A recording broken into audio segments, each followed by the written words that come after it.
welcome to the Spawn Chunks, episode number 24 for Sunday, January 27th, 2019. My name is Joel Duggan, and joining me, as always, is my friend Johnny, but you might know him better as Pixlriffs. Hello. What sort of time do you call this, getting me in the studio on a Sunday? This is normally one of my more casual evenings after I've done my stream and had my dinner. But yes, the reason that we are recording on a Sunday instead of a Monday, although you folks will be hearing this on Monday or possibly after, is that we have a guest with us who, would have preferred to record on the weekend. So joining us today is fWhip. You may know him as fWhip because of the spelling of his YouTube handle. He is youtube.com/fWhip, where he has 13.5 thousand subscribers and a very successful Building with Whip series. He can also be found streaming on Twitch at twitch.tv/fWhipTV. That's FWHIP in all cases. Whip, welcome to the show, mate. Yeah, thank you guys so much. I'm super excited to be here. I've been a long-time listener, so it's cool being able to jump on here and chat with you guys about all this stuff. I keep listening into the show, being like, I got a comment on that. I could throw some input in here. So I finally got my chance for this one. You got your shot. This is your time. Your hour of being able to opine about Minecraft, as if we don't all do that on YouTube constantly anyway. Right? Yeah, no, never. I never talk about this game. Yes. Yeah, living vicariously throughout the YouTube, the Minecraft creators that I watch.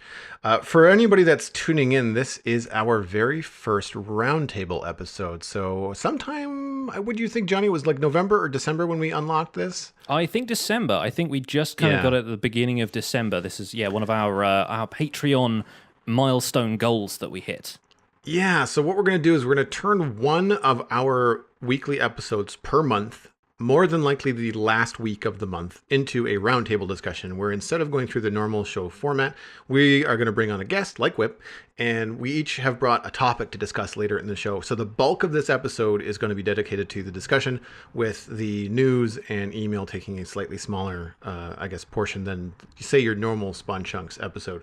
There are still pre-show and post-show stuff for our patrons over at patreon.com/thespawnchunks, so you can expect that there. And I believe, fWhip, you are going to hang around for a little bit in the post-show as well? Yeah, definitely. I'm free. Awesome. should be a lot of fun.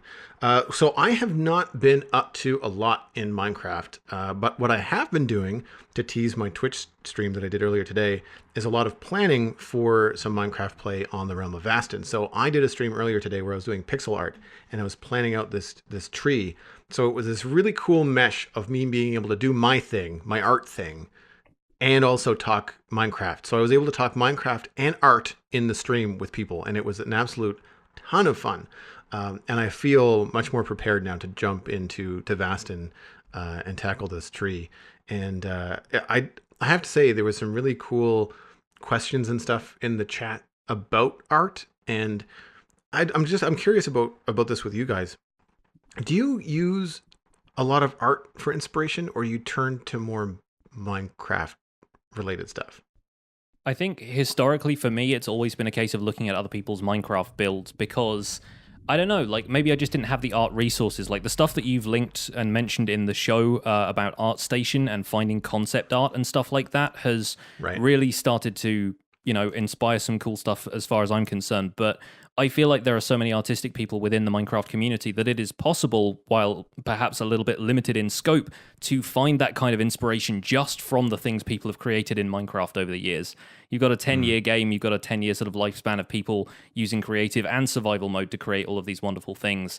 It gives you an idea of what's possible, and it gives you a look at the resources required to make that stuff, because sometimes when I'm looking at more complex concept art kind of stuff, I think, well, that looks really cool, but I'm not sure how I would recreate that, like what combination of blocks and stuff I would use. Whereas I think it's a little bit easier for me, or has been easier for me in the past, to see what resources were available, see where people were using what resources in making these kind of fantastic things. But yeah, it's definitely something I'm finding more and more inspiration from lately, is a more diverse range of sources. How about you, fWhip? I was going to say, it's funny that you say that you mostly go towards the Minecraft side of things, because I'm actually the exact opposite. I find that myself, if I use somebody's Minecraft build or something like that, I'll try and take a few pieces of it, but I quickly find myself, even if I'm not staring at the build or we're producing my own thing, just taking a lot of exactly what they did instead of thinking through it myself, which is a lot of what I try and do, because a lot of people I don't really do a whole lot of tutorials or things like that because most of what I do, I'm actually just making it up as I go. There's no rhyme or reason to how a lot of things I create are done. So for me, I like to go into, I actually have a Pinterest account that I just is flooded. I think I just broke over like 10,000 images like saved on different Pinterest boards. Wow. And so if I ever need something, they're all categorized into like house designs, or maybe if I'm trying to do something fantasy elven design or something like that, I just start scrolling through there and see a few different elements of things that I enjoy. Or I just find one like, maybe I kind of like this. And Pinterest is a really cool thing. Not that I'm advertising for them or not, but you can click on one of the images you have, and they actually have a search tool where you can like crop out a part of the image and be like, I want to find more things similar to this. And then through their algorithms, they'll pull up a bunch of stuff. So I've actually been using that probably for the past like 8 months, 9 months for where I find the ideas for a lot of the builds that I'm doing. So, but I find that if I look at the Minecraft side of things and actually other people's builds, I feel like that I'm not being as creative and I'm just kind of reproducing a part of what somebody else did instead of finding my own way to do it. Sure, yeah. It's difficult, I think, to find that balance between, taking inspiration from somebody else's build and just copying it block for block. Mm-hmm. Definitely. So, Johnny, what have you been up to in game this week? This week I have been focusing on actual stuff from the Aquatic update because I've finally got as far as getting a trident in my Minecraft Survival Guide series and had a nice fun discussion in the comments about whether we should put Riptide or Loyalty and Channeling on it. A lot of people very keen on having me make a charged creeper farm, so I'm going to have to hang around for a few thunderstorms and stuff like that. But yeah, Tridents and Coral. I've been trying to incorporate a little bit more of that stuff because I feel like I missed out on including the new blocks, the kind of coral blocks and fans and everything, into some of the builds that I was doing on Decidedly Vanilla when the Aquatic update first dropped. And so now I've got this big city that I'm working on in Minecraft Survival Guide. I'm trying to find ways of working the coral in. Finally found my first coral reef after searching the oceans for a drowned that was going to give me a trident in the first place. And I didn't want to set up the big kind of drowned farm in the sky, so I went out and got a trident from a drowned naturally, which was a couple of hours of intensive searching of all of the ocean ruins so that I could get it done and not have it. I think on DV, when I've got tridents in the past, I've either used the drowned farm that Nashcrafter made, which is a copy of Doc M's farm, which is a copy of an Il Mango farm, again with the block for block copies of everybody else's stuff. But with technical Minecraft, you can excuse it, I guess. But yeah, the only ones that I've got sort of naturally have happened almost by accident. I've been working on the cruise ship that I was building. A drowned would swim up to me with a trident. I'd attack it with a looting sword. It would drop the trident. And that's only like a 12% chance of it happening. So yeah, going out and finding one is tough. And then, of course, I had a bunch of people in who are like Bedrock players in the comments saying, hey, you can just, drown a zombie spawner and all of the drowned in there will drop tridents. I have like a double chest of them. And I was like, guys, I play Java. It doesn't work that way. Yeah. One of the sad parts. Yes. One of the few better parts about Bedrock. Yeah, you can use, it's a lower percentage, but you can use a zombie spawner to create drowned and farm nautilus shells. I think it drops about half the rate. Do they actually spawn as drowned with? I thought like when drowned converted from zombies, they didn't get like stuff held in their hands. Does that? I believe there's still a really low chance for them to drop the Nautilus shell, even if they're not holding it. But then I am the opposite of a technical player, so don't take my word on that. Yeah, I've done. You could be right. You could be right. I thought I looked it up, and because I was thinking like, do I want to bother to turn my zombie spawner into a drowned spawner? Because I mean if it's one extra step, then it doesn't really matter. If it doesn't work, then whatever. I still get the same rotten flesh drops, which is the purpose of it, because I'm using it for emerald traits. But I thought I read somewhere, and again I could be wrong, that it was a lower percentage, like it's much lower. But at the same time, you're like, well, if it's an AFK thing, well, it doesn't really matter. I'm not wasting time, right? Yeah, I think it is. You get gold instead of iron from drowned that are converted, but I don't think you get any kind of gear. I think they have to spawn naturally with it held in their hand, but then there's like a small chance of them spawning with it, but then there's 100% chance of you getting it if it's a Nautilus shell because it's in their offhand. And Right. yeah, I think that's how it works. I've been looking up this stuff on the Minecraft wiki mainly so I don't misinform people in my episodes. And Right, so yeah, if yeah, it's yeah. not on the Minecraft wiki, I haven't mentioned it in the show, but that doesn't necessarily mean that it's not a mechanic that exists. It's just not well documented enough or proven that it's, been able to be cited on the wiki with sources and everything. So I could be wrong. I look forward to being proven wrong one of these days. And that's okay though, because I mean they operate on the same level as beacons, and I'm okay with how difficult it is to get wither skeleton skulls and actually craft a beacon, considering the benefit they give you in terms of like haste 2 mining and stuff like that. So I'm not necessarily looking to cheat it. I was just looking at like when I repair my farms, the things that broke after I switched over to 1.13. I wanted to say like, well, should I bother to turn this into a drowned farm, or should I just leave it as a zombie farm? I honestly, to quote other Minecrafters that have made proper drowned farms, I think the most fun I've seen is Tango's from I think this season of Hermitcraft. He used like bubble elevators and a villager on the ocean floor to lure the drowned towards it and then shoot them into the sky. Nice. Yeah.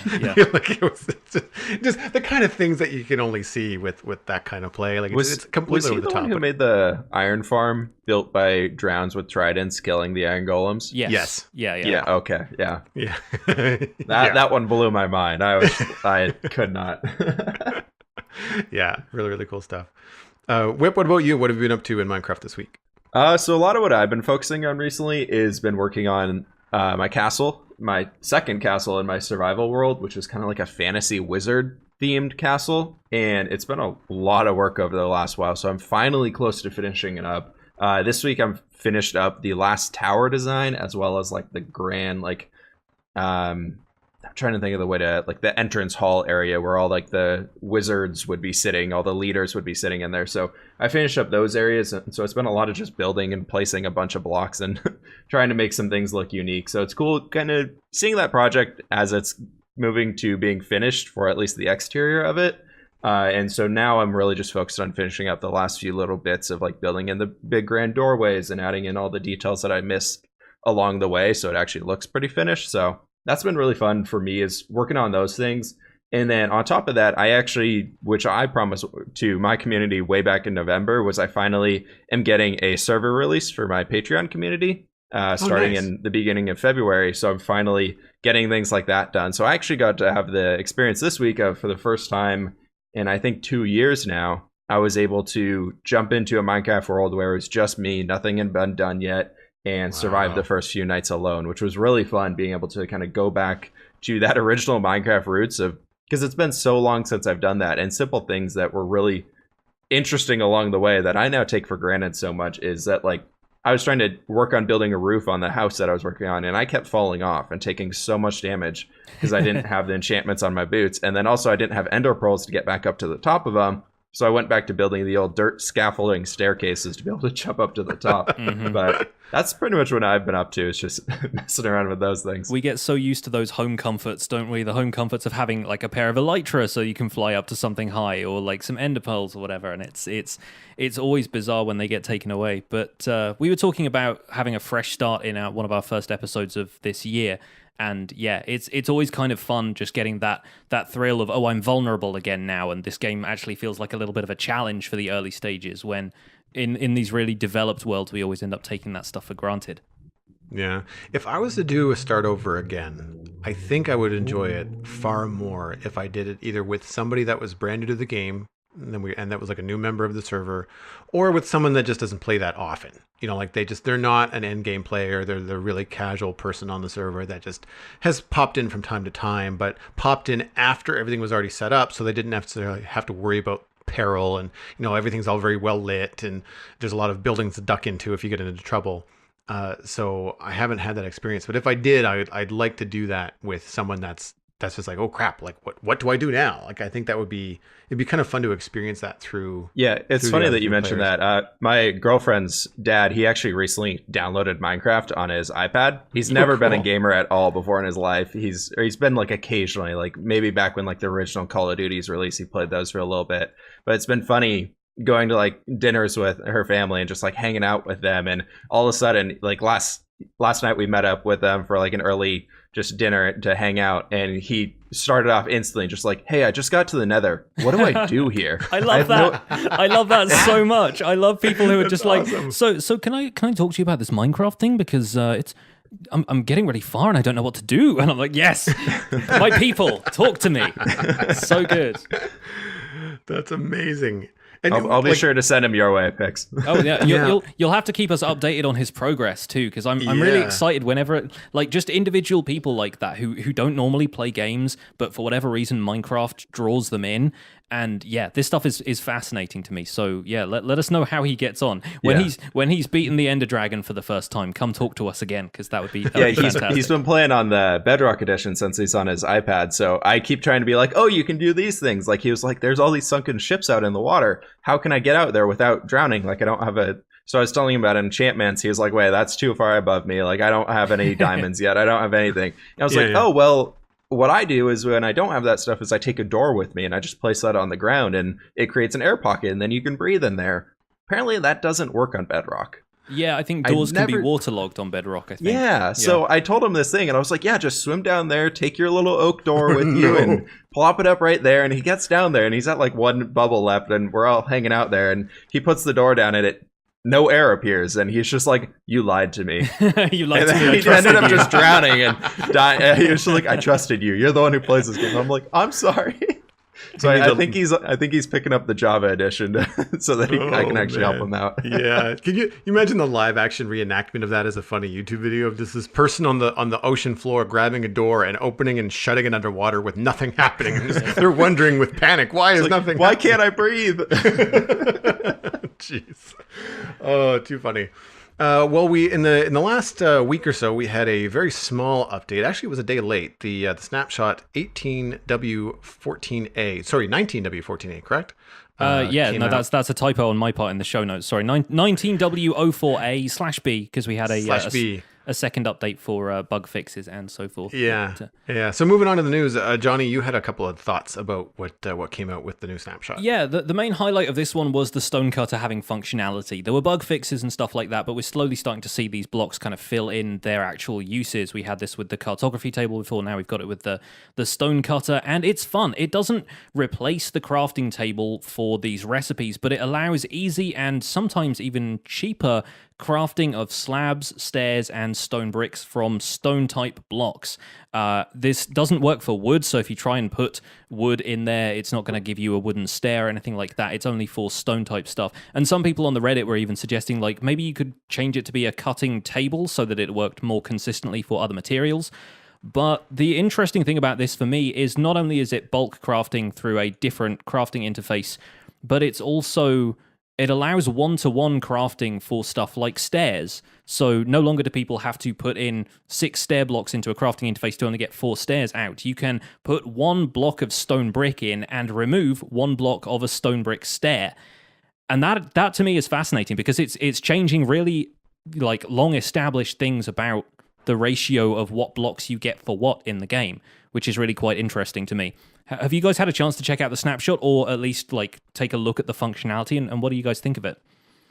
Go ahead, Whip. I haven't looked at it too much yet, but that's interesting that you say on that stair or the full block to the stair part, because I know a lot of people when 1.13 came out started creating those data packs so that you got more. Like I believe on Hermitcraft, or it might just be Wells Knight's single player world himself, where he gets the 8 stairs out of the 6 blocks that you put into it, because that'd be lossless. But I like that they added that into the Snapshot to where there's still a little bit of loss on that, so you don't get that perfect transition of just like every single part of that block is used. Like there's still some lost in it.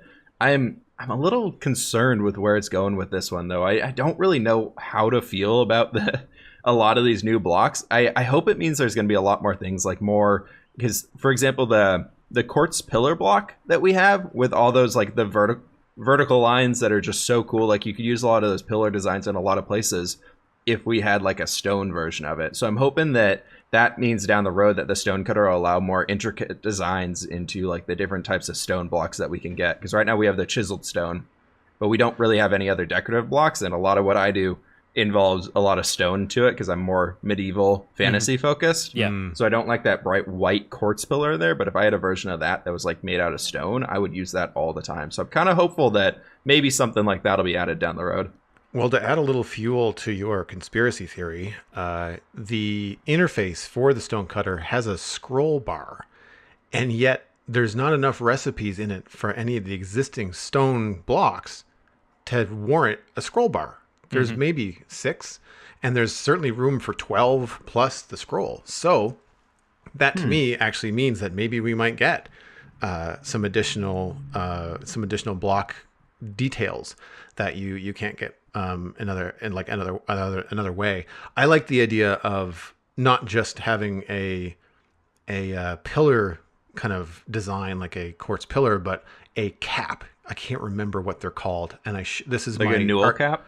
Yeah, like my art history is failing me, but like Greek mythology and in Greek history, and Roman history, the pillars have like a top to them and a bottom to them, and then everything in between is that grooved sort of look. Yeah, definitely. And it'd be nice if you could do something other than the current like looks like a target carved stone block for the top and bottoms of things. And that would be really, really cool. Something that I really found interesting was that you can cut corners, pardon the pun, and go straight from a stone block to a stone brick stair without having to first craft stone bricks, which I thought was really interesting. Yeah, and stone bricks has always had to be like the kind of go-between stage from getting from there. Whereas you can both polish and carve the stone in a single action, which like removes a little bit of the time you spend doing stuff like that, but also is just an interesting new way of looking at it. And remember, this is the stone cutter that's been brought back from Minecraft Pocket Edition, where at the time it was one of the only ways you could get stuff like stone brick and chiseled stone and stuff like that, because the recipes for it weren't included in the Pocket Edition crafting interface for some reason. So they've kind of had the idea for a while, rejected it, kind of updated the Pocket Edition when it came into Bedrock and everything to have more akin to the crafting interface we have in Java, and now they're re-implementing this in a different way. It's really interesting seeing the evolution of that now. Yeah, that's interesting because I'm interested to see. So, well, for me personally, I'm a terrible misclicker. I misclick recipes all the time, and I waste so many resources. So that kind of scares me because I'd want to go for like I'm working on terraforming or something. I want that plain just stone stair or stone slab that we have now, which I'm so excited about. I think that's my favorite thing coming in 1.14, honestly. But like, I'm so worried that I'm just going to be clicking, trying to get some stone stairs, and all of a sudden my inventory is just going to be full of stone brick stairs everywhere. I'm like, well, back to mining I go. Yeah, I can see that being a problem. But I guess it's just a matter of, how quickly you want to go through that kind of stuff. I do find it funny that they give you all the options from just a stone to go to stone bricks. But again, it might be also them trying to simplify things too, because if they are adding more block variants, then if there were a ton of block variants for every different block, then it's then you start to have to put like stone and stone brick, and you have to start putting like each individual thing in the stone cutter, which I guess makes sense in real life. But again, it's one of those things like, how much time in the game do you want to spend crafting stuff versus actually building? I feel like it's more like an accessibility thing, because like the recipe book was added, and that was great. Like that helped so many new players and myself, who's been playing the game since beta, just with being able to remember those weird ones. So like how to make a brewing stand or things like that I just never remember because I never use them. And so it's nice. I'm hoping that it means more accessibility so that they can add more, not complexity, but more depth into the game, just for more variations of everything that we can get out of it. With the scroll bar being there, they're definitely kind of future-proofing it for if they add new blocks in future, that functionality is already there. They don't have to like go back and retroactively add in the scroll bar if it's necessary for the future. So that's going to be an interesting one to keep an eye on, and we're looking forward to, of course, some of the other stuff that doesn't yet have functionality, because we still have a few other things, I think. I think the bell doesn't do anything yet.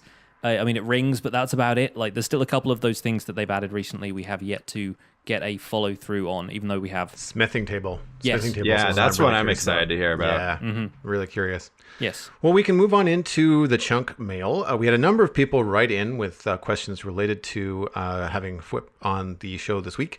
But right now, we're going to read one from James T, and then the other emails we're going to work into the conversation a little bit later.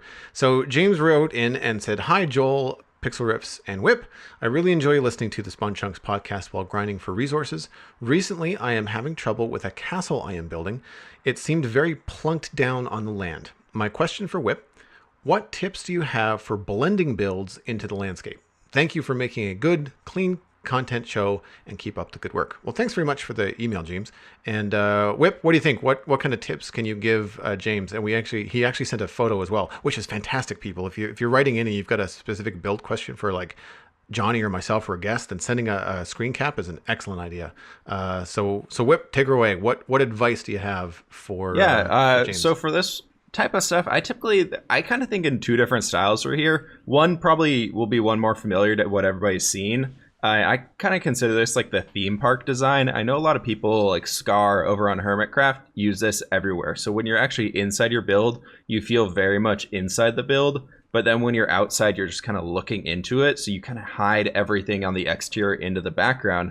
But for me personally, what I like to do is a lot of the survival world that I'm building up, it's about creating this large endless area that's forever expanding. So it doesn't really work to create like that theme park idea. But a lot of what I try and do is kind of, I don't really have a great name for it yet, but basically as you work your way out from the center, you do like less and less and less. So like you dilute it kind of as you're working away from the center of your build. So whether that's like you're working on building a forest or something, so as you work your way out to the edges of the forest, the trees get a little bit thinner, and maybe you start adding some more grass in, and maybe you start turning into more of a plains area. So I think it's just, I know you're asking for like questions here or tips on like how to do the transitions.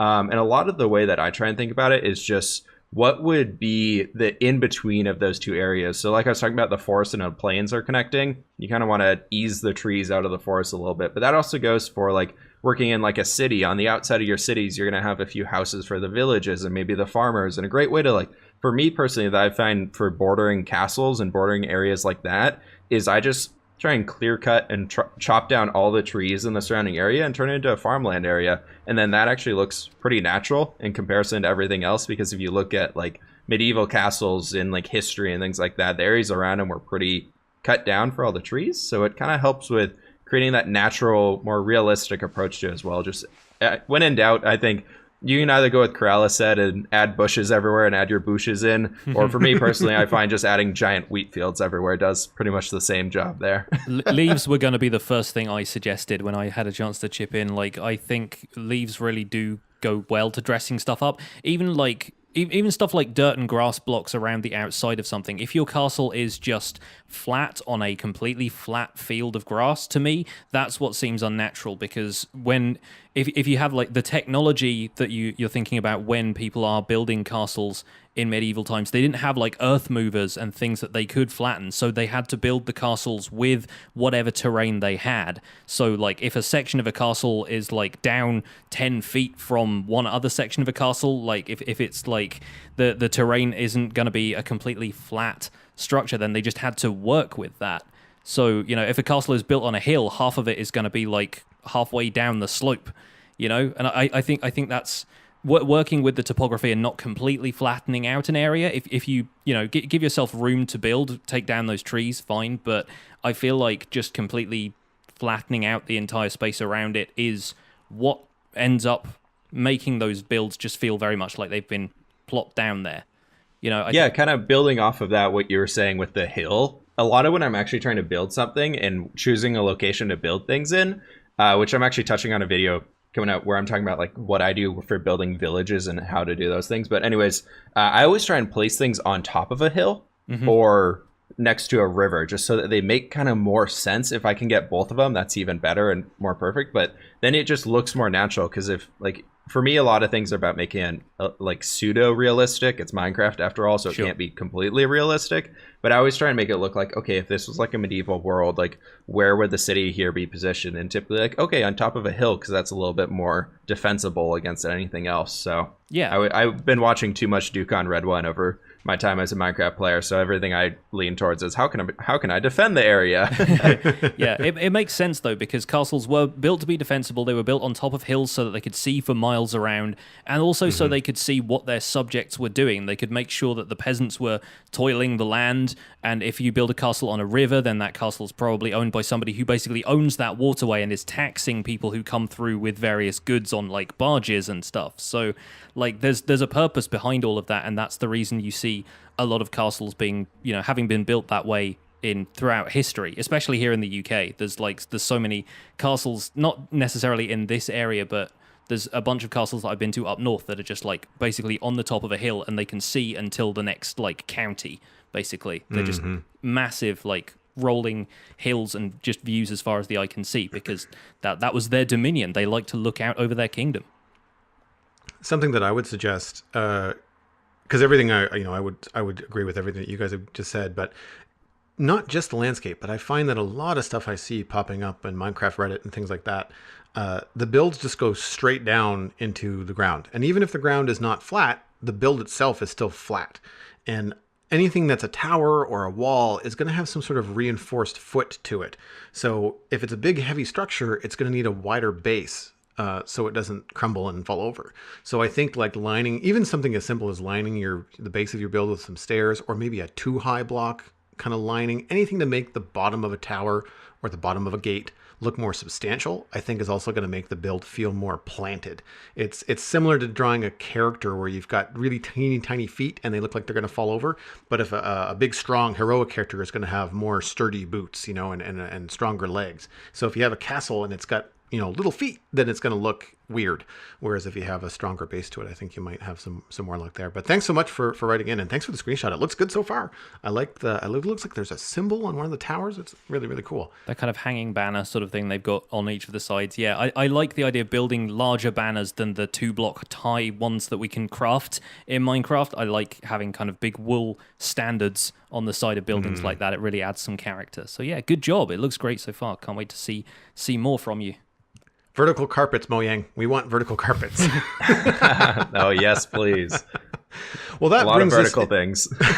For sure. Well, that brings us into the main roundtable discussion. First time. I'm excited. I've been very much looking forward to this for a while.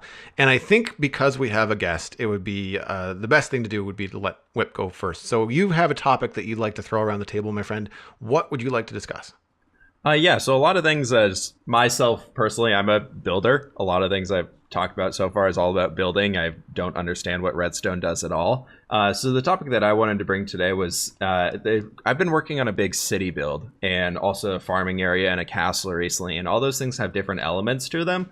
But one thing that I've found consistent across is that when you're building up these areas, you want to add in little details and little things to make your build feel more alive, because you can plant in a bunch of houses, you can plant in a few trees and things along the sides of it, but a lot of the times that I find when people are like, hey Whip, can you take a look at the Minecraft build that I'm working on, like how can I improve this, and just through screenshots and or walking through it or whatever, they just feel empty, where there's all these structures in there, but how do we make it feel like somebody actually lives there? So my topic for today was basically my question for you guys to get started here is, do you guys have some little go-to build details or things that you always add into an area? I try to do it. For me, it's usually very functional. Like I end up being like, a lot of my builds end up being very player functional. So it's a lot of like crafting tables and chests and things like that around.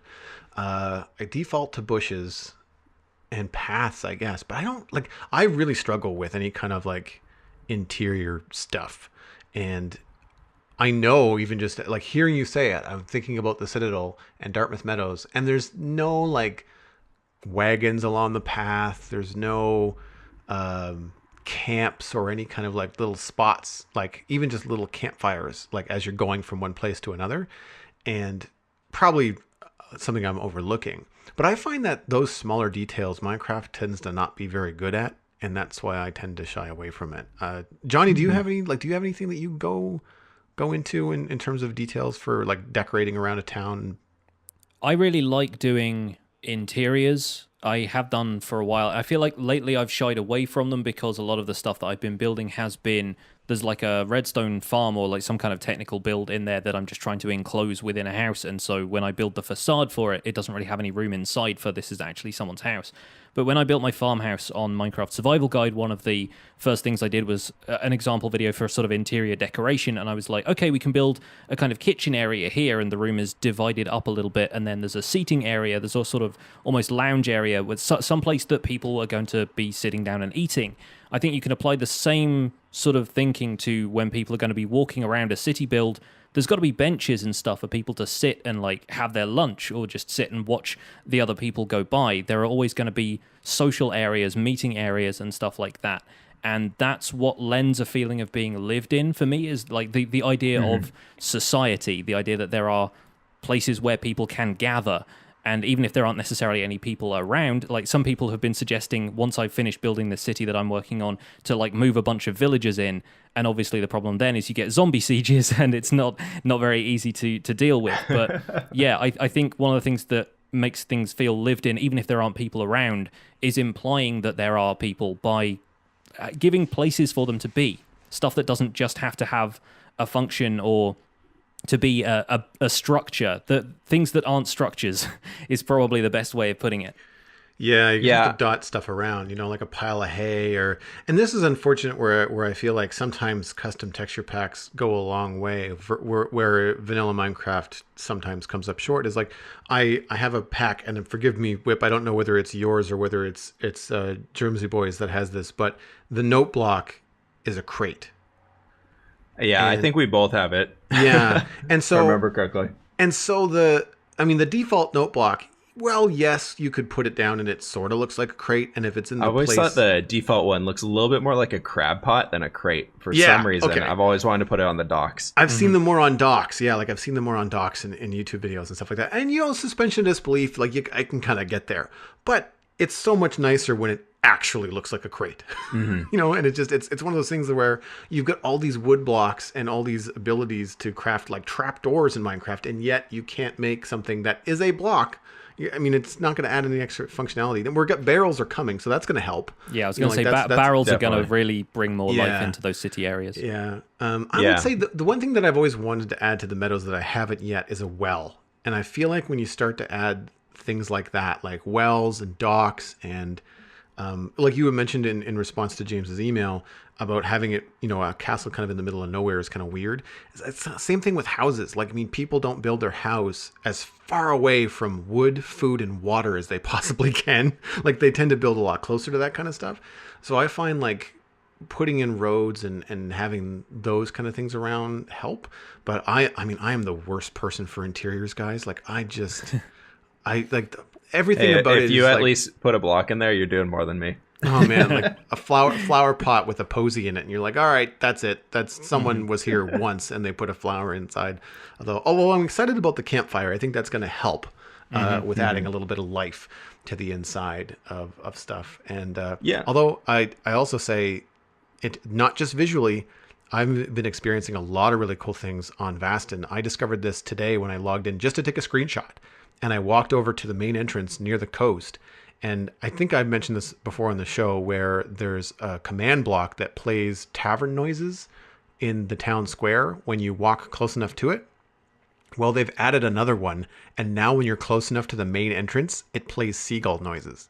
Nice. Yeah. All right, I'm really going to have to reach out to fix it and figure out how I can steal that from him. It helps so much. And you don't even have to see them.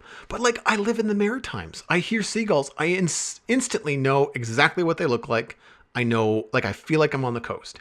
And it just goes so far. So far. So I don't know, visually though, I'm at a loss. Outside of like piling hay and making hay carts. I mean, with you being a medieval builder, like, I imagine the stuff that you can dot around is pretty limited, right? Actually, that's kind of one thing that I've been really thankful for. So my Minecraft history, I guess you would say, as a Minecraft player, back when 1.7.10 was the standard, I was actually a huge Conquest builder, so the Conquest texture pack. And through there, we had all those extra blocks through the metadatas, which don't exist anymore. But basically, you could, for every single one block in the game, you had 16 textures that you could apply to it.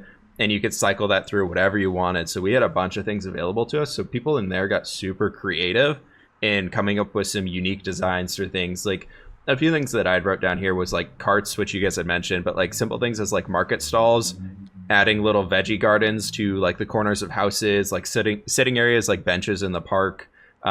Big things that I try and focus on, like exterior wise, is more like a smithing area for like the blacksmith to do their work. Or a big thing that I really love this one, not many people ever really use it, is like a clay brick oven.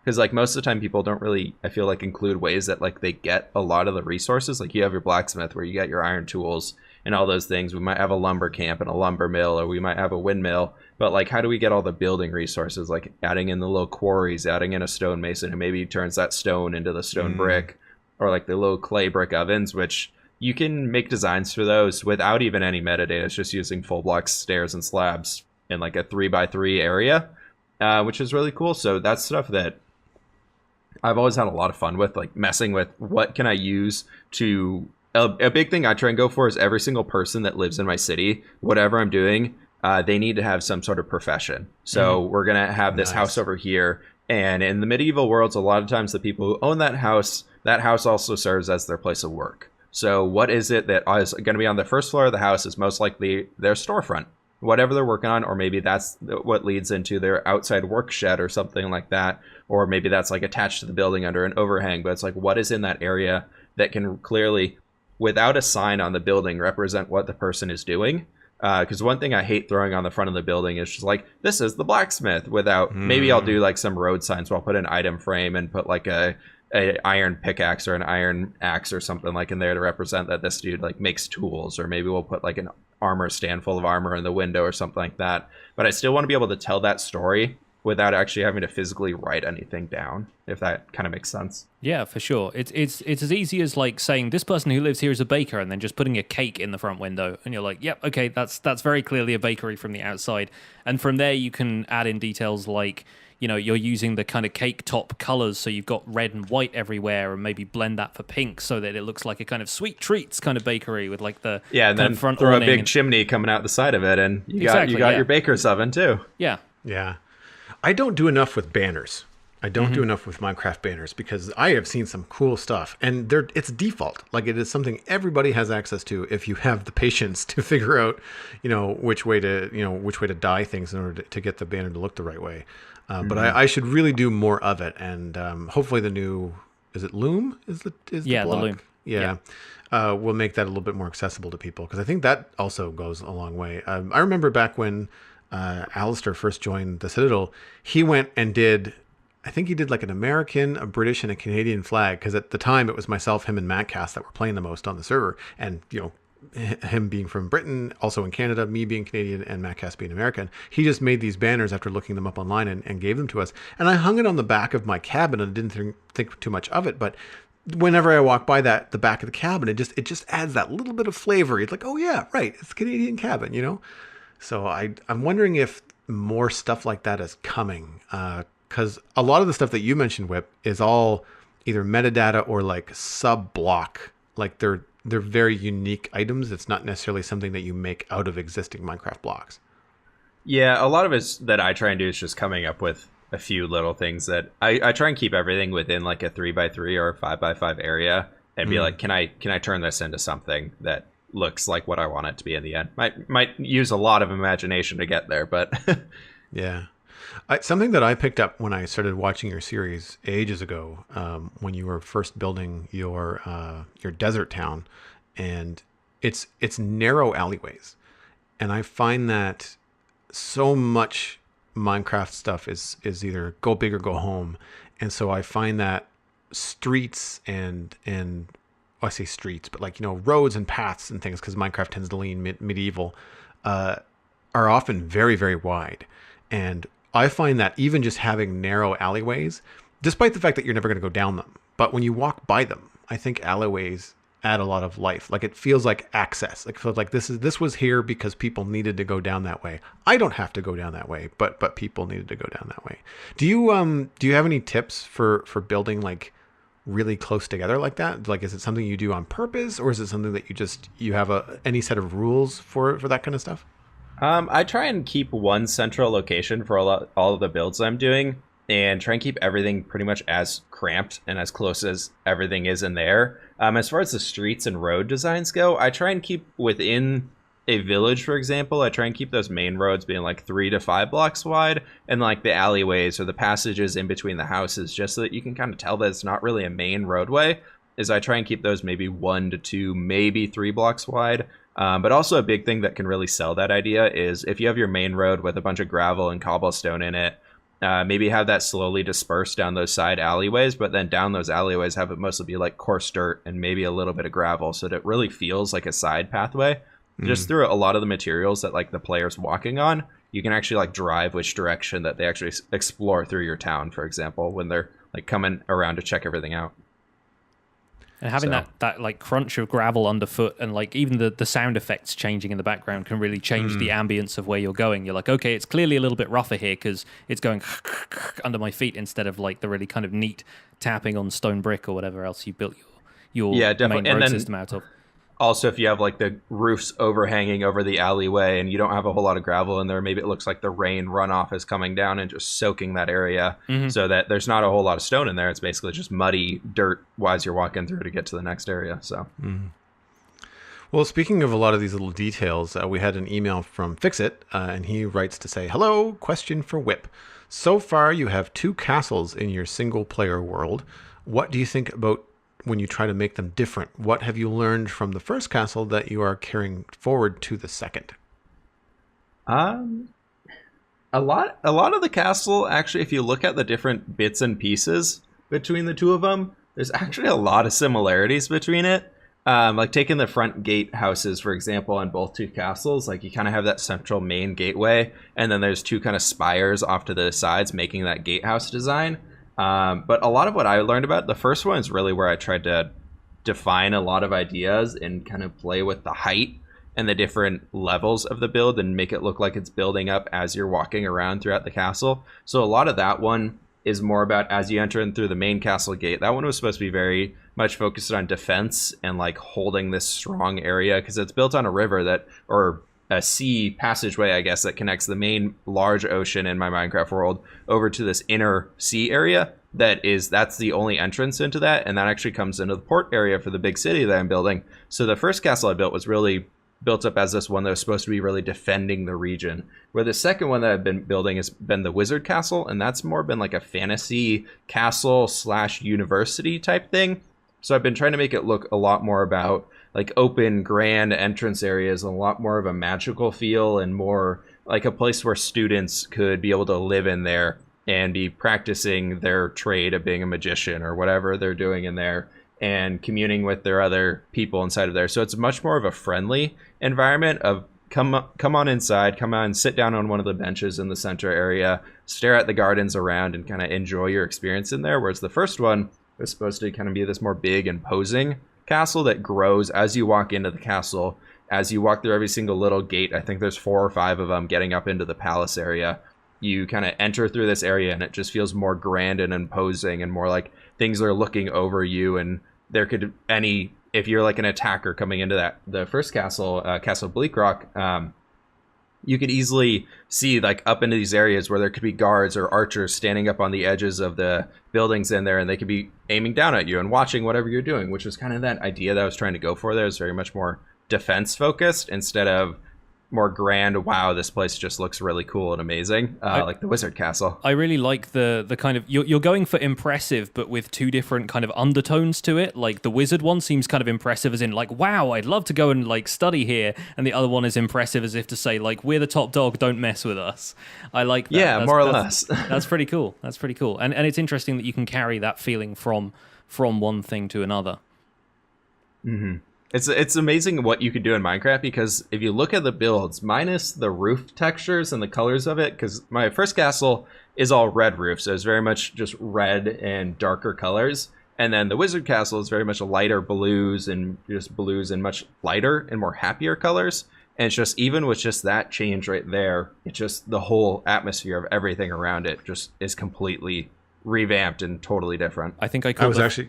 the thumbnail of one of your recent castle videos, and you were building the roof with purple blocks, and I was like, finally, someone who uses purple. Like, I feel like purple is one of those sort of really overlooked and underused blocks, but it's not something I've ever had a chance to build. I did with have myself. to tweak the color on it a little bit. Did you? Right, okay. I toned down the vibrance so it wasn't too crazy, because even that stood out. I've been using light blue terracotta, blue concrete, and blue concrete powder before bringing in the purple. And even the purple compared to the concrete colors is just so vibrant. So I had to tone Super that vivid, down. Yeah. Yeah. I like the idea of purple being more in line with everything from the end. You know, like you've got ender pearls and ender chests and purple, and like I feel like if they aligned all that kind of stuff, it would make a little bit more sense. It does sort of feel out of place, you know, especially when you see that in end cities with like the bright yellow cheese bricks and or end stone. And it's cool to see it in roofs, of course, because you got stairs and slabs. That's twice I've done that on the podcast. You can make those new slayers with the cutting table, from what I've heard. I can now. Yeah. Well, I don't know if that's a stone. It doesn't count. But yeah, like because it gives you more roof shape possibilities, and the fact that purple is just a straight like 2x2 tile texture really lends itself to roof tiles and stuff like that. I kind of wish that you could do more like that. I wish there was more blocks that you could make that would just have that simple 2x2, and you could use that for various roofs and things. We might get it. Maybe that's something that we can get with the stone cutter, right? Like that could be really, really cool. Could be. Yeah. So moving on to our next topic, Johnny, I know that you have something that you wanted to throw out at the rest of us. Yes. Speaking of stuff that's been a little bit overlooked, I wanted to talk about vanilla features that sound kind of cool in theory, but just don't really have any practical use. And I've been thinking about this lately for Survival Guide, because when I went back and fought the dragon a second time, I bottled up a bunch of dragon's breath, and then I went, okay, well, I guess I better take this back home and tell everybody how to make lingering potions. But then I thought, why? Like, it's good to introduce them as a feature and say this is possible, but really, generally speaking, lingering potions don't do anything that a splash potion can't do, and the duration is shorter. You know, like I've never really seen a practical use for lingering potions in the survival game. I've rarely seen them used in adventure maps or creative builds or anything like that. And so I wanted to ask you guys, what are some vanilla features that seemed like useful or interesting when you first heard about them and you thought, yes, I'll definitely use that, but then when it comes to actually playing Minecraft, they just don't make it into your usual gameplay style? I would say 99% of everything that was released in the Aquatic update. Right, okay. I was so hopeful about the Aquatic update. I was really interested in all these new building blocks that we got, like all the coral, the dead coral, and all the coral fans and things like that. And I will say that I used some of the dead coral fans and I used some of the dead coral blocks. But for the most part, I don't really do anything with any of them. And especially, I don't really touch any of like the tridents or anything like that, because I've just found that I would rather carry like a bow and arrow along with me than using a trident, unless I want to make a charged creeper. Like, I feel like that's one of the good uses of a trident that you can do in the thunderstorms. But outside of that, yeah, I would say a lot of what came in the Aquatic update, like, they're cool. It's cool exploring the oceans and things like that. But overall, I don't find a whole lot of use for them inside of the builds that I'm doing. Yeah, especially the colored, like the live coral blocks. I haven't really used those at all. Yeah, they're super bright as well, and it's not the kind of thing that necessarily lends itself to medieval build styles and so forth. I think it's one of those things that has a very niche set of things when it comes to what people are going to build with it, and I'm trying to leverage some of that in my Survival Guide series, but I kind of agree with you on the trident. Like, the reason I got a trident so late into my series was that I don't really like them as a weapon. I feel like they're only good against one hostile mob, which is Guardians. On Bedrock, this is apparently different. On Bedrock, it does, if you use Impaling on a trident, it does more damage to basically anything if it's raining or in water. So if you've got a skeleton that's underwater, it does more damage to it. Whereas in Java Edition, it's only good on mobs that are categorized as aquatic, which doesn't even include the drowned because they're undead. So, like, tridents as a weapon don't really have any kind of advantage over a bow or a stone sword, other than the fact that they are better at range underwater. And how often do I fight underwater? Not very often. So, yeah, I kind of agree with you on the trident. I think it's very cool, but I don't necessarily play with it a whole bunch. How about you, Joel? Have you had time to think about this? I did, and surprisingly, I came up with a couple things that were actually in your notes. The first thing that popped into my head was most of the food.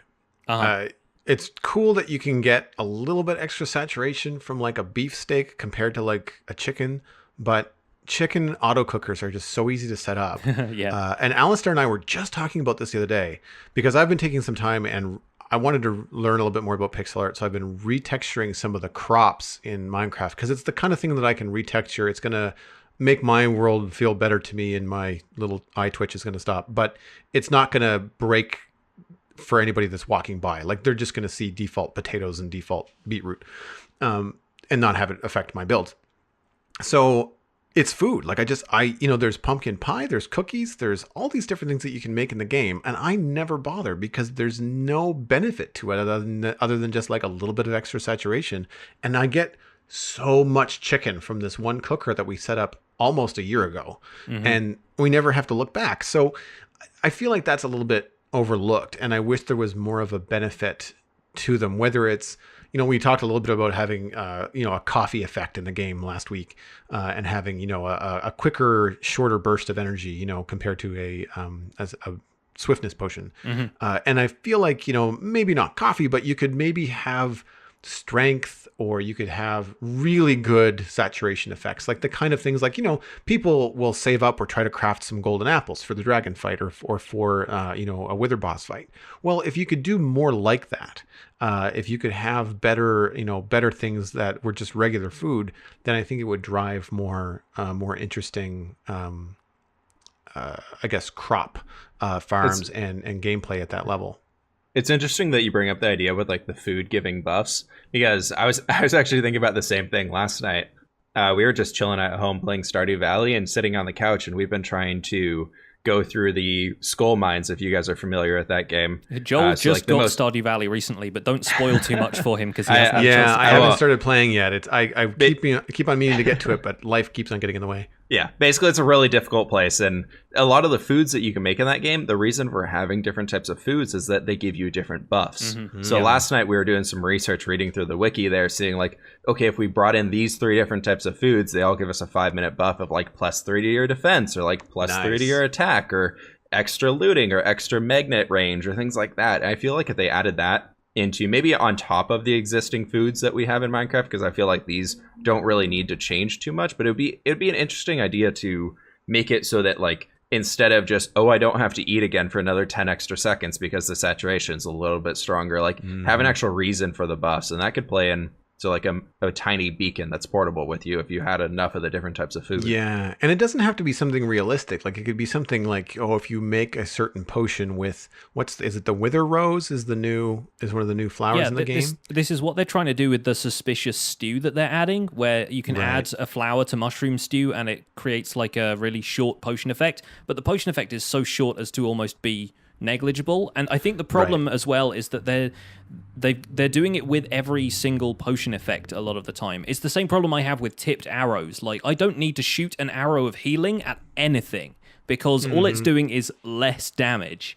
And it's not. I think that's just like a hey, watch out, bud. Yeah, it's like a warning shot arrow, I guess. But like even that kind of implies that I have anything in my world to give a warning shot to, which in single player at least I don't. I feel like some of that stuff, it makes sense to have it in a PvP context, and maybe you can craft stuff like that in PvP worlds, or maybe it gets given out in mini games and it's like a tiny advantage to strike somebody with slowness or blindness or something for a while. But I feel like those things just don't have much of a purpose for the average survival gameplay. I don't think they, and that was one of the things that came up a lot when I asked people this on Twitter as well. People said tipped and spectral arrows. They're another thing. I'm going to go on a big rant here, so I apologize in advance. But spectral arrows are cool because you can shoot something with them and it gives them that glowing effect, right? Yeah, the outline, Probably familiar with this, yeah. It kind of gives them a glowing outline. But the problem is when you've got a bow, when you're at the stage where you feel like, I can craft some spectral arrows, you've probably got a bow that's got at least like power 4 on it, because that's a pretty common level 30 enchantment, to the point where you're one-shotting stuff anyway. So you don't need to have a glowing outline of whatever the thing is, because you've just killed it. And the only 2 things that this might apply to a little bit better are the Ender Dragon and the Wither, but the glowing effect doesn't apply to either of those because they're bosses. And so I think, well, why bother? You know, it would be really useful to shoot the Ender Dragon with a glowing effect and be able to see where it is in the sky, because sometimes if you've got a darker screen or whatever, it's harder to track down. Absolutely. I was going to say, it's pretty easy to keep track of the weather if you can't find explosions. I think you got another problem. Exactly, like walk towards the sound of everything around you being destroyed, right? But yeah, it's the problem with spectral arrows is that, like, most of the time, I expect, again, I'm not a PvP player, never have been. They just don't have a use in PvE, player versus environment. Nothing in the environment, like, needs to be shot with a spectral arrow.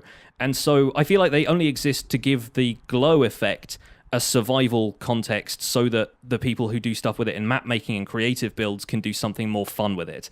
Like, I've seen loads of people demonstrating stuff, like the Psycraft guys, whenever they demonstrate, like, look how much stuff is spawning out of this squid farm. They apply the glowing effect to all the squids so you can see them through blocks. That makes perfect sense, but they're not doing that with spectral arrows, so why do the spectral arrows exist? I don't know. Yeah. It's a point of, I guess, a sore point for me at this stage. Slightly off topic here, but you made me think of this. Because Joel, earlier you mentioned the Wither Rose, and then with fighting the Wither boss, just out of curiosity, do you guys know that, because the Wither Rose will spawn on the ground for if another animal in that area dies, or if something dies to the Wither killing it, but then the Wither is also destroying blocks around it. Yep. So is it able to destroy the grass block below it, and then because that item is now on the ground, if another blast hits there, does it destroy the Wither Rose too? I don't know if it plants it in the block. I think it just drops as an item. Like, it's an additional drop from that mob once it gets killed. So, like, if it shoots a pig, it drops pork and a Wither Rose. And then, yes, the Wither blows it up. So the item can be destroyed, though, basically. I don't know if it can or not. I haven't tried, but it seems like something that would be very difficult to harvest if it's just like another entity that can just be blown up by the Wither. And I feel like the only way to practically do that is going to be to do like what some people have done with tree farms in this latest update, where they've trapped the Wither in bedrock on the nether ceiling, and you just feed animals into that, and then like hit the Wither with a snowball so it does that explosion and damages everything in the surrounding area. Like, that breaks trees. Come on this way, buddy. It's going to be safe. Exactly. It's going to be fine over here. Just follow the wheat. You create like a passive animal farm that feeds them into a Wither-based kind of thing. But that's the only way I can think of farming Wither Roses reliably without the Wither just obliterating them as soon as it creates them. So you could create a chicken cooker that feeds into an automatic Wither farm, and then you get unlimited Wither Roses. Nice. I feel like one of the videos that came out when the Wither Rose was first introduced talked about bone meal, and I thought, okay, the first Wither Rose you get is going to be really hard to get, but once you get one, you can make more. I feel like that was... If it acts like that was something. If it acts like the two tall flowers, then yes, but I don't think the small flowers have ever acted like that, unless they've changed that in the forthcoming update. I don't know. It's been so long, I don't remember, because the Wither Rose had a lot of attention when it first was announced, but like I haven't heard anything about it since. Like, it's people haven't really bothered with it much. The thing that I would be curious about would be the rate at which those drop. Like, is it every time it kills an animal, or is it as a percentage? I think it's everything it kills drops it. Okay. As though the Wither is some sort of serial killer that's like leaving a rose on the grave of things it's killed. But no. Yeah, poor chickens. Yeah, exactly, like a serial chicken murderer. But anyway, back to what I was saying. Some other people on Twitter gave some great examples of stuff like this. Like, totems of undying are a great example. Like, you go through a woodland mansion to get one of them, but then you don't want to walk around with it in your hand just in case you die, because that's an inventory space that is reserved for like torches or your shield or food or firework rockets if you're flying around, that kind of stuff. So it's a cool item in theory, but it rapidly becomes very impractical. On a technical side of things, some people said obviously furnace minecarts are probably at this point the most useless thing in Minecraft aside from poisonous potatoes. Some people said locking repeaters, because repeaters have this functionality where if you run a redstone current through them from the side, it locks them. And I've never used this in a redstone contraption. I barely knew it existed until a couple of years ago. And I don't think I've ever seen a design that called for them. So it's one of those things that, like, oh, that's another piece of functionality that the repeater has, but you so rarely see it that it doesn't make much of a difference. I feel like I've seen it once or twice, but it was such a specific use case, and it's in one of those things where someone's trying to make a farm so tiny. Like, you have to really know what you're doing with redstone in order to use that function, whereas people are usually like, meh, this 5x5 redstone contraption is small enough. Yes. And it works in a straightforward way that I understand, so we're just going to leave it like that. And that's kind of where I go, because I forgot that you could lock repeaters. I get confused with the subtract mode on comparators. Yeah. And I know that has a little bit more functionality that's used a little bit more often, but I find that that's a little bit tricky as well.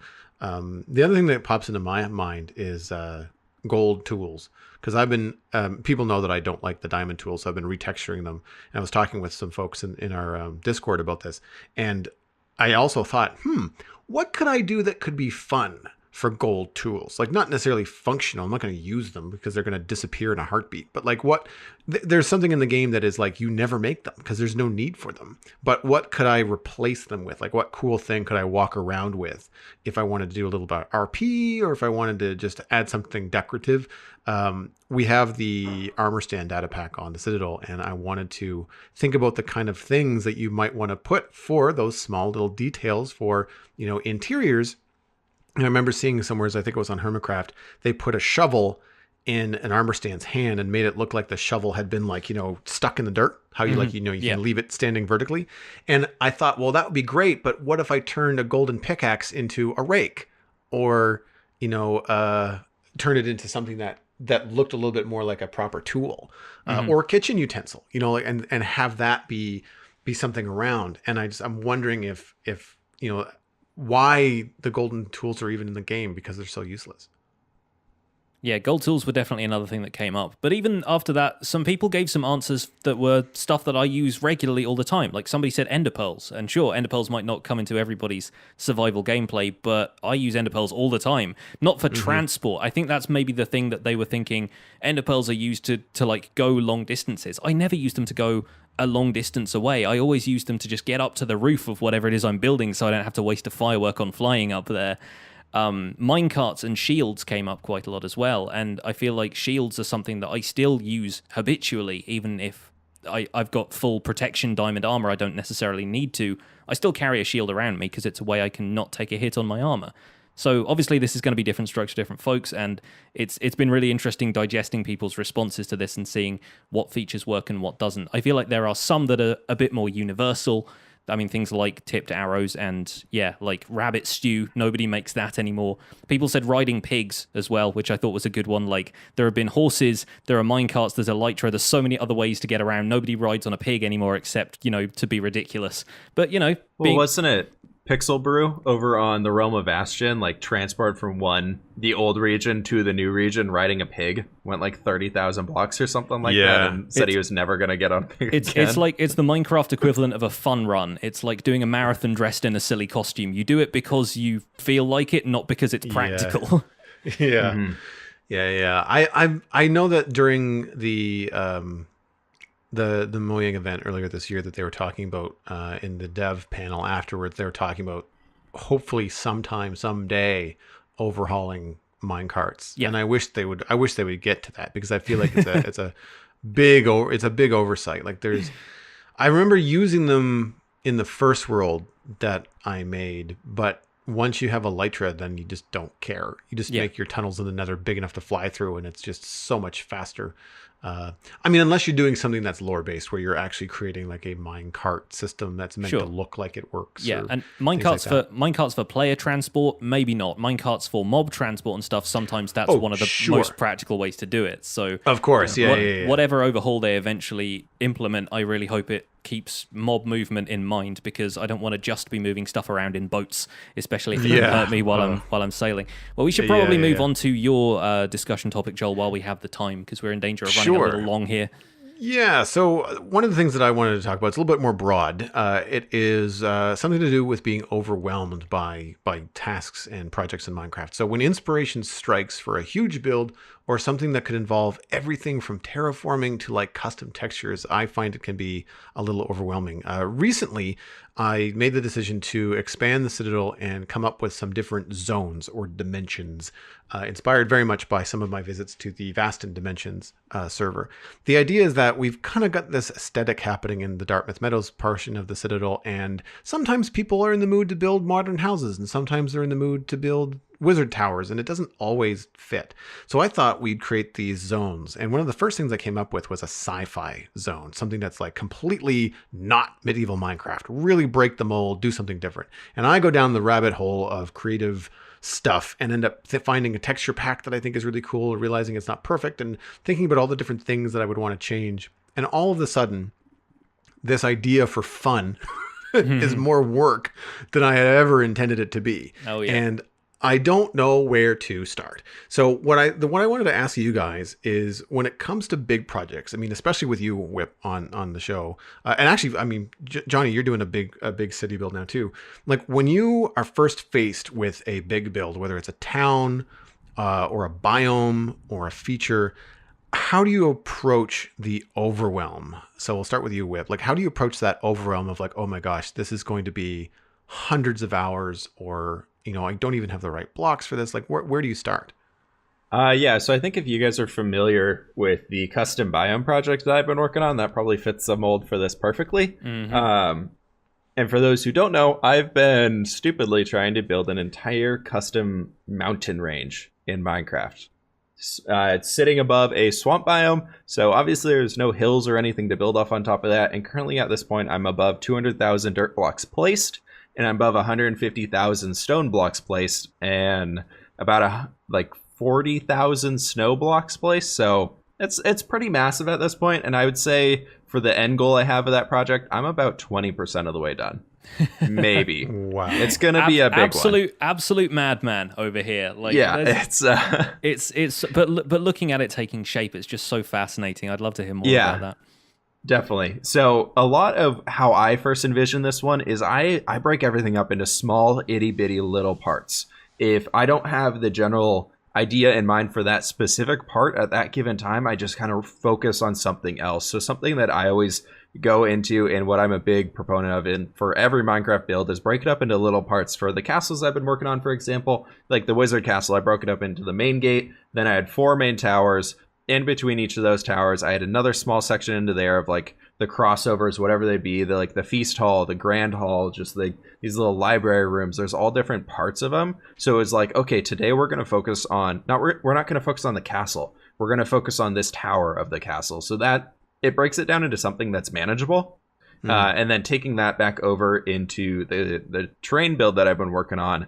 It first started by just basically building up these cliffways that transition from the farming village up into my big grand mountain range area. So I created these hills, these more bluff areas. So it was basically, the first thing I did was I created the outline for the cliff, basically as far as I wanted to take it at that time before I got burnt out. And then I built a few roadways that get up into that top area. And because of where the roads split out, I kind of traced the pattern for where I wanted the roads to go. And that created this loose grid area. Basically, some days I would choose in between the road A and road B, that everything in there I was going to work on terraforming today and placing all the dirt down there to mold things out. And a lot of what I focused on for the mountains themselves is making big pillars just going straight up into the sky and hitting like 180, 190 block height limit or something like that. I mean, like, you know what, this looks pretty good for that next peak. And then like jumping back down, flying down, ender pearling down, whatever it be, and then going down and then coming up to another point and creating that next peak, and just kind of slowly working from peak to peak instead of staring at this big massive project being like, wow, I'm only 20% of the way done. So for me, it's all about getting yourself organized and giving yourself a ton of resources, because I've only recently, as people who are familiar with the back episodes of the show will know, I've only recently started getting into resource automation and farming stuff that isn't just animals.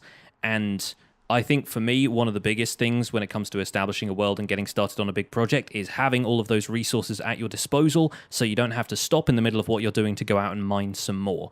That is one of the biggest hurdles to overcome as far as focusing on a big project is concerned, because it's a distraction from whatever flow you've got with the building that you're doing at the time.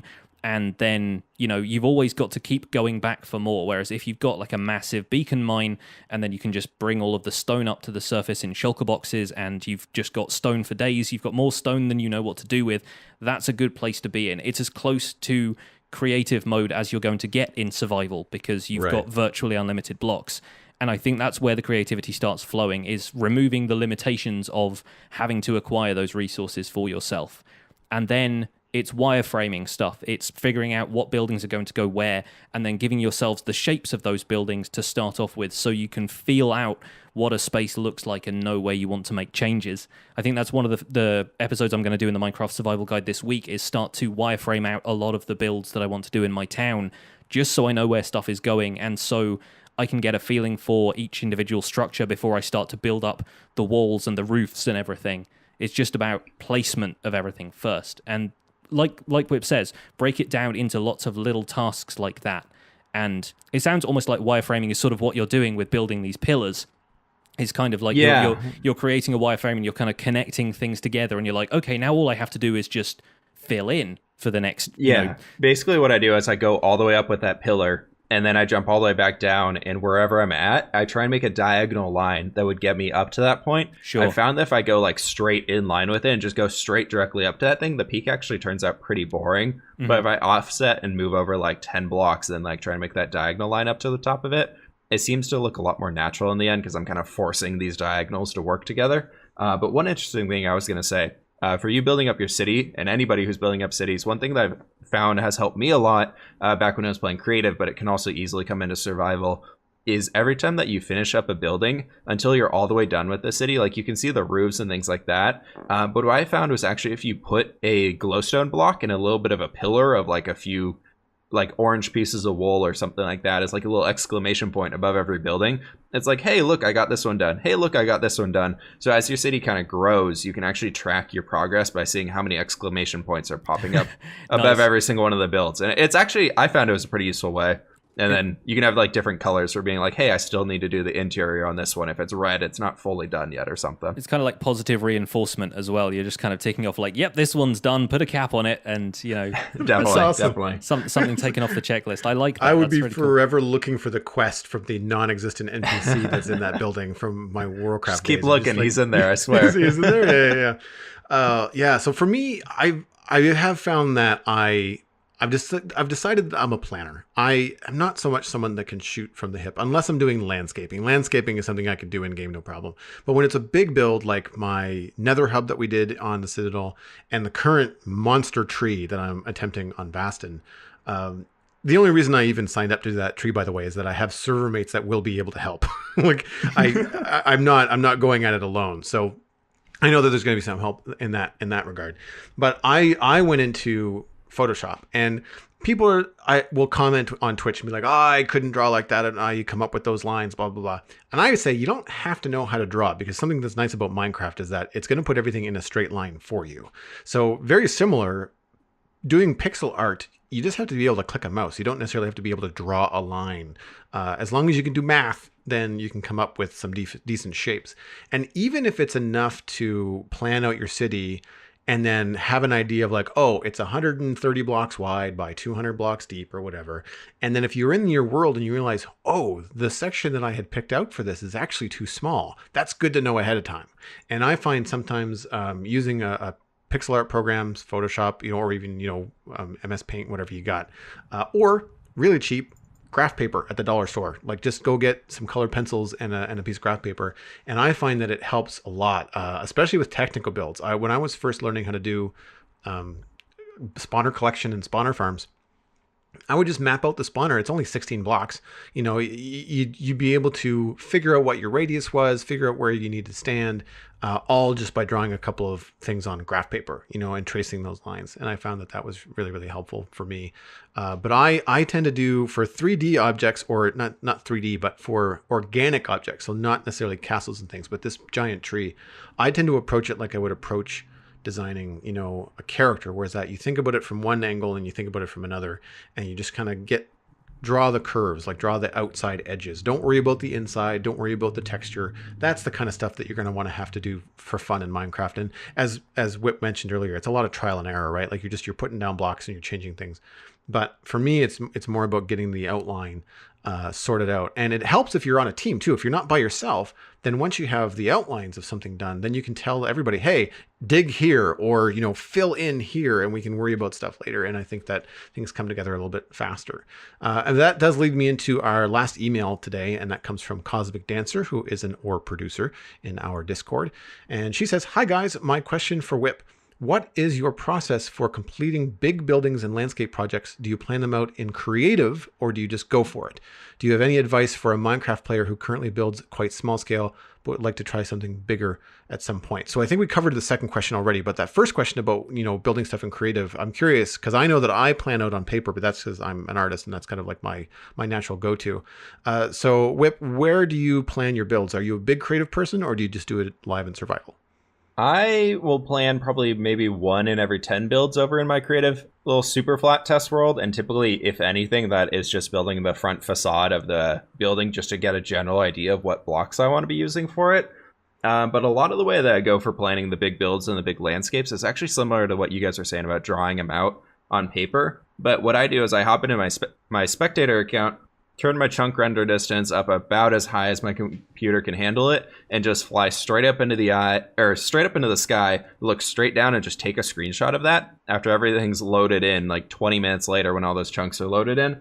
And then I'll just take that area and just really loosely, very, very loosely plot out different areas. A lot of what I do for that is I'll take, like, for my winery build that I was working on a while ago, for example, I took basically the area that I want the winery to be in, and basically just cover that whole area in red just to get a general idea of what that would look like. And then I had a few wheat fields that I wanted to throw in there as well, so I just did like a big yellow mark for those. And then for the houses themselves, I just chose another color and then did a few little dots here and there for, like, maybe this will be a tree, like who knows what's going to happen in there. So I find that for me really helps out with the general idea, because I find when I'm in first person mode in the Minecraft game itself, it's a little bit harder to plan things out as I'm going because I don't have that bird's eye view available to me.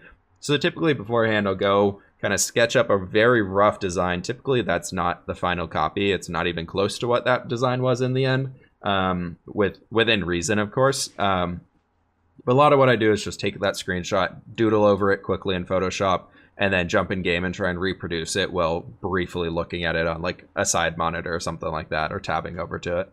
It's kind of what I was doing with my Minecraft Survival Guide town, was just mapping everything out with a top-down camera account and just making pathways to go around it and split everything off into different areas. So I think, if anything, it sounds like I'm doing something right. All right, folks. Well, go ahead. Sorry, no, I was going to compliment you and say that I really enjoyed that episode, or that episodes of the survival guide with the spectator cam looking straight down. It really, really hammers home the idea of planning out roads, and for big builds, I think that the survival guide right now is an excellent place to start. Yeah, I hope it's going to continue to be a good place, because I am slightly winging it a little bit, but I think it's coming together. It's probably the most organized I've been, so hopefully we're on the right track. And I've had a lot of great advice, I think, has come in just from us talking about this on this podcast. So I think we can all go home and apply some of what we've learned today. But yeah, that is going to wrap up our episode for today, folks. I know we have gone a little bit long, but hopefully you guys have enjoyed the discussion. And Whip, we have really enjoyed having you here. Thank you so much for taking the time to join us on this episode. And I think it's been a great start to our hopefully long tradition of roundtable discussions on this show. Do you want to tell the folks at home, do your plugs here? Tell people at home where they can find you if they want to seek you out online. Yeah, definitely. Well, thank you guys so much for having me. It was an honor to be a part of the first one, so it was very cool being here. It's cool seeing how the show works and being actually a big part of it instead of just listening. Behind the scenes tour, yeah. Yeah, definitely. But yeah, you guys are able to find me if you want to check me out. YouTube.com/fWhip, just fWhip. That's where most of my content goes up over there, largely YouTube right now. Occasionally, I'm live over on Twitch at just twitch.tv/fWhipTV. Those are the two places that I throw out 99.9% of the content that I'm producing, and a lot of what I'm doing right now is just survival Minecraft and showing that you can kind of push the boundaries and look like a creative world, but doing it all in survival is kind of my goal for this one. So yeah, thank you guys so much for having me today, though. An absolute pleasure. Well, that's going to be it for us for now. You can find more information about the show and links to some of the things we talked about, including the links that fWhip just mentioned, over on thespawnchunks.com. The music for the show was composed by me, and The Spawn Chunks is proud to be a listener-supported podcast. If you get some value out of the show and want to see us getting some more great guests on the show, why not consider putting some value back in, where you can visit patreon.com/thespawnchunks to join our community, and pledging at any level will get you an invite to our patrons-only Discord chat and get us closer to our next next milestone goal, which is a quarterly Patreon hangout. We're currently at 48 patrons, which is one up from last week, and there are just a few days of January left for us to gain 2 extra patrons so we can round up the month with 50 patrons, which we would absolutely love to do, I think. But even if you can't support us financially through Patreon, don't worry, because Joel is going to explain some of the ways you can support the show without spending your hard-earned cash. Sharing the podcast with your friends is the easiest and cheapest way to support the show. Just poke someone in the arm and say, hey, you should listen to this because it's cool. And they had Whip on the show. Might be, surprising how many people would tune in if you did that. You can find us on the Spawn Chunks on Twitter and Instagram, so you can easily share us on social media. And beyond that, I would say server mates. Like if you're playing on a server, I believe James wrote in and said that he likes to listen to the Spawn Chunks while he's grinding out resources. I can't think of a better way to grind out resources than listening to a podcast. I did that last night. It wasn't the Spawn Chunks because I'm on this one, but I was listening to another podcast. So yeah, I would suggest talking to your server mates and trying to get them on board as well. You can email the show if you've got thoughts for us about all the different things that we talked about at thespawnchunks@gmail.com. You can subscribe on iTunes, Android, Stitcher, and Spotify, and the RSS feed is found on thespawnchunks.com. If you are a patron, then the patron-only RSS feed is on the Patreon page, and that is the only place where you can listen to the render distance, the extended version of the podcast. My name is Pixlriffs, and you can find most of what I do at youtube.com/pixlriffs, where I attempt to make some sense of this crazy and wonderful game in a series called the Minecraft Survival Guide. I'm also the voice for the unofficial Hermitcraft recap, which you can find through a quick YouTube search. I stream 3 days a week on Twitch, where I play a variety of other games, and aside from that, I'm at Pixlriffs on both Twitter and Instagram. Joel, where can people find you online? Everything I am doing online, including my illustration and design portfolio, is at joelduggan.com. I am open for hire right now, so drop me a line if you'd like to work together. If you like this show, you may also like the Citadel Cafe, where I talk about sci-fi and fantasy entertainment with my friends, and Comics Coast to Coast, where I interview comic creators. We're back this week on Comics Coast to Coast. We'd have an extended break over the holidays, but we've got a guest this coming Thursday, so that should be a lot of fun. You can follow me on YouTube, Twitch, Twitter, and Instagram with just my name, Joel Duggan. I'm going to point you towards YouTube, where I've been getting quite a few followers lately, so come join. Hit subscribe because it's free and it's awesome. So see you there. Thanks for visiting the Spawn Chunks. The world outside is infinite and all the tables are square.